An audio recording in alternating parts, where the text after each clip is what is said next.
Good morning, good afternoon, good evening, friends. Kevin sir back from Personal Tutor Standard 12th history playlist आप लोग देख रहे हैं। Chapter है एन इम्पीरियल कैपिटल विजयनगर।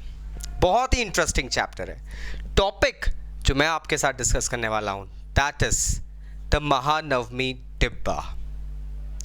ये टॉपिक आता है basically part 4 the royal centre के अंदर। हम विजयनगर एम्पायर के जब स्ट्रक्चर्स को स्टडी करते हैं तो बहुत सारे स्ट्रक्चर्स हम लोगों ने उन स्ट्रक्चर्स के नेम्स जो हैं हम लोगों ने उनके फंक्शंस और फॉर्म्स के ऊपर डिराइव करे हैं कि ये किस काम आते होंगे, क्या चीज़ें होती होंगी जिसका यूज़ किया जाता होगा, किसी ऑस्पिशियस इवेंट पे ये वाला कह सकते हैं लाइक रेसिडेंस या स्ट्रक्चर यूज़ किया जाता होगा। इसी सिलसिले में हमें बहुत सारे स्पेकुलेशंस भी मिलते हैं। फॉर एग्जाम्पल, अगर हम विजयनगर एम्पायर में किंग का पैलेस देखते हैं तो हमें वो एक बहुत बड़े इनक्लोजर में मिलता है दोस्तों। लेकिन आयरॉनिकली बात ये निकल के आती है कि वहाँ पर हम लोगों को किंग के रहने का एक ऑफिशियल रेसिडेंस जैसा होता है ना, वो रेसिडेंशियल कॉम्प्लेक्स होने का कोई भी एविडेंस नहीं मिलता है। मतलब एक किंग का एक पैलेस होता है, it is suppose to have some grandeurs, some lively paintings, certain things that show कि किंग यहाँ पे विराजमान होते थे, रहते थे भैया, शयन कक्ष and all sort of things. लेकिन ऐसा कुछ भी नहीं मिलता है। इंस्टेड हमको इस बड़े से एनक्लोजर के अंदर दो प्लेटफॉर्म्स जरूर मिलते हैं। एक है ऑडियंस हॉल और दूसरा है महानवमी डिब्बा। ये पूरा एनक्लोजर जो था ये हाई वॉल्स से सराउंडेड था। दो वॉल्स बनी थी, उनके बीच में स्ट्रीट्स थी। अब ये समझ में नहीं आता उन स्ट्रीट्स का यूज किस लिए किया जाता था, क्योंकि दोनों तरफ ऊंची दीवारें और बीच में गली नुमा एक स्ट्रीट रहेगी।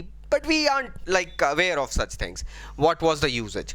ऑडियंस हॉल की अगर हम बात करें तो यहां पर हमको एक प्लेटफॉर्म मिलता है जो कि अपने अंदर कुछ हिंजेस बताता है। मतलब उसको देख के समझ में आ जाता है कि इन प्लेटफॉर्म्स में वुडन पोल्स को सेट करने के लिए कुछ लाइक सॉकेट्स बने हुए हैं और ऊपर जाने के लिए सीढ़ियों के एविडेंसेस मिलते हैं। लेकिन हमको ये समझ में नहीं आता है कि इतने पास पास अगर मतलब वहाँ पे सच में जो प्लेसिंग है पिलर्स की, वुडन पिलर्स की, it is too close my friends. एक कॉमन मैन या एक सभा वहाँ पे खड़े होके एक प्रॉपर कोई कन्वर्सेशन अरेंज नहीं कर पाएगी। तो इस रीज़न से ये सोचा गया था कि अब ये ऑडियंस हॉल किस काम का, हाँ उसका जो ऊपर का फ्लोर था दोस्तों वो ज़रूर इंपॉर्टेंस रखता होगा। But since it was made of organic things such as wood and all, time के साथ वो एक पहेली बन के रह गया। सेकंड स्ट्रक्चर प्लेटफॉर्म की हम बात करते हैं जो प्रोबेबली इस जगह शहर के हाईएस्ट स्पॉट पे बनाया गया था। पूरे शहर से आप इसको देख सकते थे।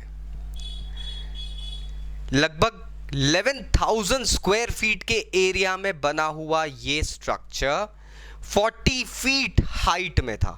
Can you just imagine 40 feet and 11,000 square feet में फैला हुआ ये स्ट्रक्चर। दोस्तों क्या जरूरत होगी इस स्ट्रक्चर की? हालांकि हमको इस स्ट्रक्चर में भी कुछ वुडन पिलर्स के सॉकेट्स मिलते हैं जिससे पता चलता है कि इसके ऊपर भी कुछ प्लेटफॉर्म सॉर्ट ऑफ चीज़ थी। ये प्लेटफॉर्म किसी चीज़ को होल्ड करने के लिए बनाया जाता था या बनाया गया था, और यहाँ पे जो होल्डिंग थी वो थोड़ी स्पेशियस थी। साथ ही साथ हमको इलैबोरेट कार्विंग्स मिलती है इस स्ट्रक्चर के साइड में आउटर वॉल्स पे। तो हम लोगों ने ये अजम्पशन निकाला, हिस्टोरियंस ने, कि ये एक ऐसा स्ट्रक्चर था जो कि यूजुअली एक रिचुअल, महानवमी के रिचुअल के टाइम पे यूज किया जाता था, जिसे नॉर्थ इंडिया में दशहरा कहते हैं, बंगाल में उसे दुर्गा पूजा कहते हैं और बाकी इंडिया में उसे नवरात्रि का त्यौहार भी कहते हैं। दोस्तों ये जो त्यौहार था ये एक खास इंपॉर्टेंस रखता था। ज्ञात ऐसा करते हैं कि ये जो त्यौहार था, इस वक्त जो विजयनगर एम्पायर के किंग थे वो अपने नायक से मिलते थे, उनसे ट्रिब्यूट्स लेते थे, बहुत बड़े बड़े फंक्शंस होते थे, वर्शिप की जाती थी डेटीज़ की, डांस फंक्शन, डांस शोज रखे जाते थे, बड़े बड़े प्रोसेशंस रखे जाते थे, और जो नायक आते थे वो ट्रिब्यूट्स देते थे अपने किंग को। आखिरी दिन, that is the 9th day, Navami का दिन काफ़ी इंपॉर्टेंस का दिन होता है आज भी हिंदू कस्टम्स में दोस्तों।